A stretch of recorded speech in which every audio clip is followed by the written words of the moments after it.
Drewbie and Agh. Drewbie changed his color again.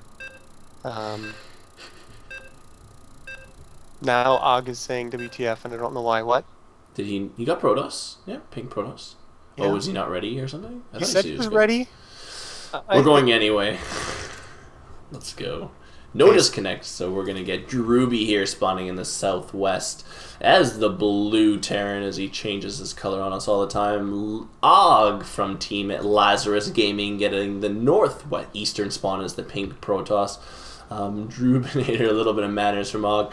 Want to give a shout out to all our sponsors, but in particular this match, this set is brought to you by Root Gaming, the team that's primarily putting this on the Root Invitational. This is, of course, this gaming success pays. Root Gaming's goal is, as a team, is not just to be the best, but also be an important part of the StarCraft community for casual and competitive gamers alike. Through their website, we aim to create a place for players to come and find the latest news, learn the game no matter what your skill level, and of course watch a team of members showcase their talent.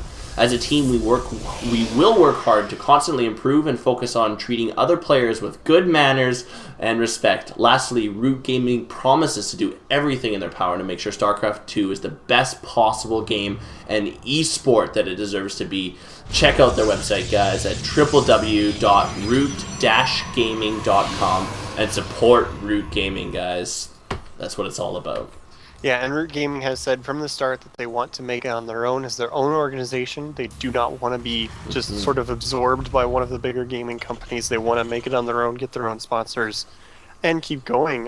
So, you know, it's an admirable effort by them, and I hope that they continue to do well and pick up more sponsors. They have been able to put on some of these events, which will be helping them out quite a bit. And waiting to see what both players are doing here as... neither player really showing their hands tech-wise what they're planning on doing. See, Agh just sort of hasn't dropped that second cast just yet. His gateway is just finishing up, so he will be saving for Cybernetics Core. Drewbie, on the other hand, not opting to get the second barracks before the orbital, so he's not going to be super aggressive. Just going for normal 2 racks so far. Wouldn't expect to see a 3rd racks out of Drewbie, as I don't see that too often from him. Most likely just going to see very standard 2 racks opening. And the question is it going to be a tech lab or a reactor? Because it says a lot about the 2 racks as which add-on comes down once this marine is finished. Yeah, I see a lot of Drewbie tech lab plus reactor, and that kind of progresses into his mid-game, whichever way he goes. There will be a tech lab thrown up on the first racks. I'm going to guess at a reactor on the second one there, because generally gives a pretty good flex, enough units to be able to hold off any Protoss pushes. Drewbie has reached the base of Agh, and so he is going to get a good look at everything. Sees that the Cyber Core is out. Chrono Boost going down on getting that Stalker out. No Zealot, so Stalker opening there for Agh. Not too crazy or anything like that. It's just a matter of preference, of course, and given the size of the map, Stalkers are very good. But ooh, 1 gate Robo from Agh. So obviously Warp Gate research is underway, but interesting. This is really dangerous. And this is something that I've been wondering about a lot recently. Is what we're seeing from Agh is becoming more and more common, where players go for this Stalker before Zealot, where they don't even get that early Zealot anymore. And there's a lot of opportunities for players to use that. Way back when in the beta, when we saw all those 1 Marine double Marauder pushes, what those were designed to do was to catch a Protoss who doesn't have a Zealot. Agh does not have a Zealot. Drewbie's getting 2 Reapers, and if he pushes forward with these Marines, the Marauder, concussive shells finishing as well, he could use these Reapers, go up there, pick off the Sentry, and then charge up the ramp and do a bit of heavy damage to Agh. But he is not actually opting to do so. His units are just sort of sitting at home, so he's going to actually just scout out with these double Reapers and have a pretty decent chance of killing a couple of probes. So, you know, interesting opening here for Drewbie. He's just going to use it to expand instead of being hyper-aggressive, but if he'd done it the other way around of putting up on the pressure to Agh, he probably would have been able to do a good amount of damage. Yeah, very interesting, as Mortal coming out for Agh, so he's going to be relatively secure for the next few minutes, but Drewbie missing a bit of a timing window as the Reaper reaches the high ground. Doesn't get a good look at anything, though, unfortunately. Ogg just chases it away, so the Reaper will live to say another day what happened over there. One Reaper in the back of base there just gets sniped out. I think it only picked up about 1 or 2 kills as the Sentry Zealot got it, so robotics bait for Ogg. The one thing about this one base thing, I think it leaves you a little too open. I feel when I do something like this, it feels very, very fragile. You don't have enough units. You don't really, you know, the Terran's producing quite a bit of units. Granted, it's still only 2 racks on that side, but the mobility of the Terran, the stim, and everything like that leaves you at a pretty vulnerable state, but you will come through in the tech path at the end. So Ogg throwing down his Nexus. The Reaper scouts that, though, from Drewbie. Very good movement from Drewbie. He's keeping those Reapers in constant motion. Observer from Ogg is going to reach the front and see that Drewbie has already begun to saturate his natural. So he's going to be in a different kind of play style now, needing to get units out there. And Ogg just needs to make sure that he keeps this Nexus alive. Yeah, and that first, well, the second Reaper, I guess, technically, did actually manage to get in there and see the robotics facility. So he saw his opponent went really early robo. He saw the Nexus.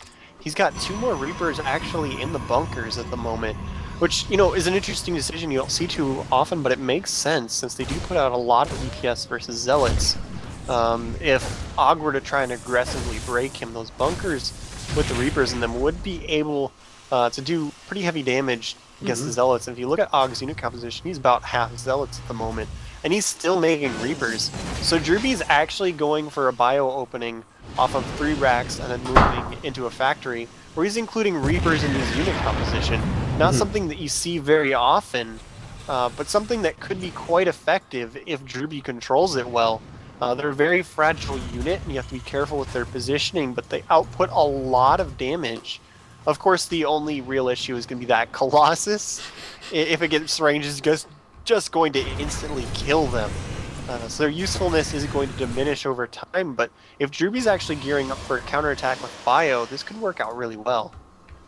Yeah, really good at sniping into sentries as well. I like to see if you can pick those sentries. Reapers are pretty fast, so getting in and out there before you're probably going to trade a sentry for a Reaper, but... Oh, but he's in the mineral line of the main again, with the 2 Reapers. He's going to be able to take out 3 probes, force a bunch of them off of mining, but there's a Colossus right there. But right as he's dealing with that, 2 more Reapers came into the natural. One of them's going to get killed on both bases. Drewbie not quite getting the full return that he wanted as he wasn't able to force a full pull off of the minerals on either base. If he'd been able to get Ogg to stop mining for a couple seconds, it probably would have been worth it. But Drewbie actually going for Reaper speed as well, adding 2 more barracks. He's got the factory now adding a reactor for his starport, so he's going to start cranking out some Vikings to deal with these Colossus, while he's still making this bio composition that includes Reapers, even against Colossus. So Drewbie really mixing things up is really cool to see him doing this, because like I was saying, if you can keep them alive with some good positioning, they will completely murder the Zealots. So really interesting to see how Drewbie's going to be able to pull this off. It will be very micro intensive, but if he can get that micro done correctly, it will be very rewarding. Reaper speed being added as well, so he's definitely not leaving that tech path. It's great to see that Reaper's going back into the natural, just picking more probes and running away. He's got 3, 4 kills respectively, so continuing the harassment on Ogg.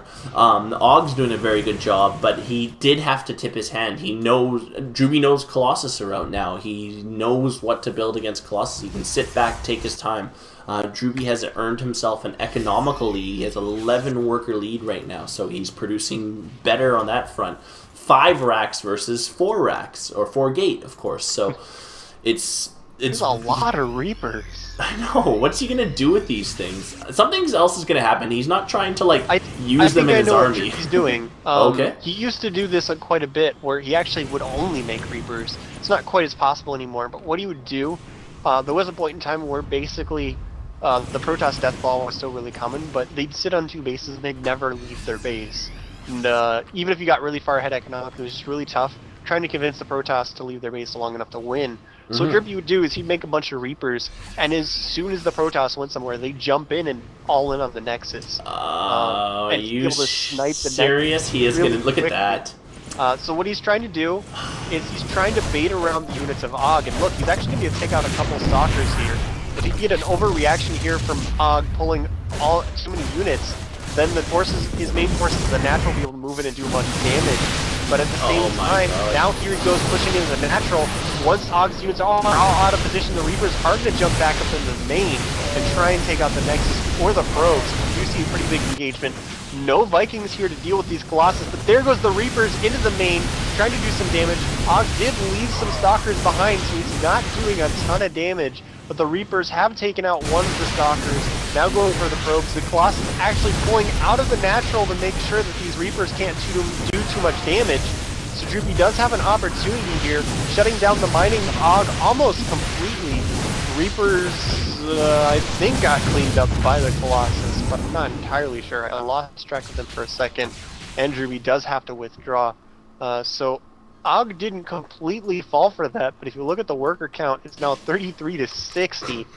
He still took some pretty heavy damage there in the process. There's one Reaper left, so most of them did die, but even though Agh handled that pretty well, he still took heavy damage.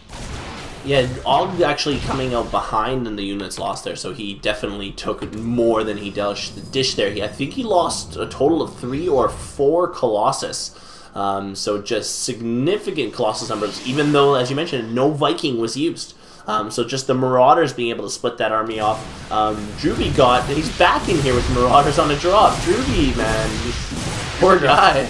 Just the harassment from Drewbie's has been non-stop on Agh right now. Agh has not crossed center field yet with an offensive unit. That's a good thing to point out. We're at the 15-16 minute mark here, and he has not been able to leave his base. And Drewbie is taking the gold expansion, and he will be unchallenged in this acquiring of this expansion. He's getting Psystorm out. Agh's almost got Psystorm complete. Zealot leg speed's going to be extremely useful here. Drewbie's going to be on +2 weapons though. The Protoss has no upgrades right now. The Forge is completed, but it has not started anything just yet. And Agh's just trying to find a leg to stand on. He's lost, I think, even 6 or 7 pylons. Look at all of these Marauders. Right? You know, taking the cue from Kiwikaki, just build Marauders, dude. And I mean, that's what he's doing. That's a ton of Marauders. There's Ghosts on the way. There's not enough Colossus to deal with this. Only 2 Colossus on the field. And he's not reproducing anymore. He is switching over to Storm.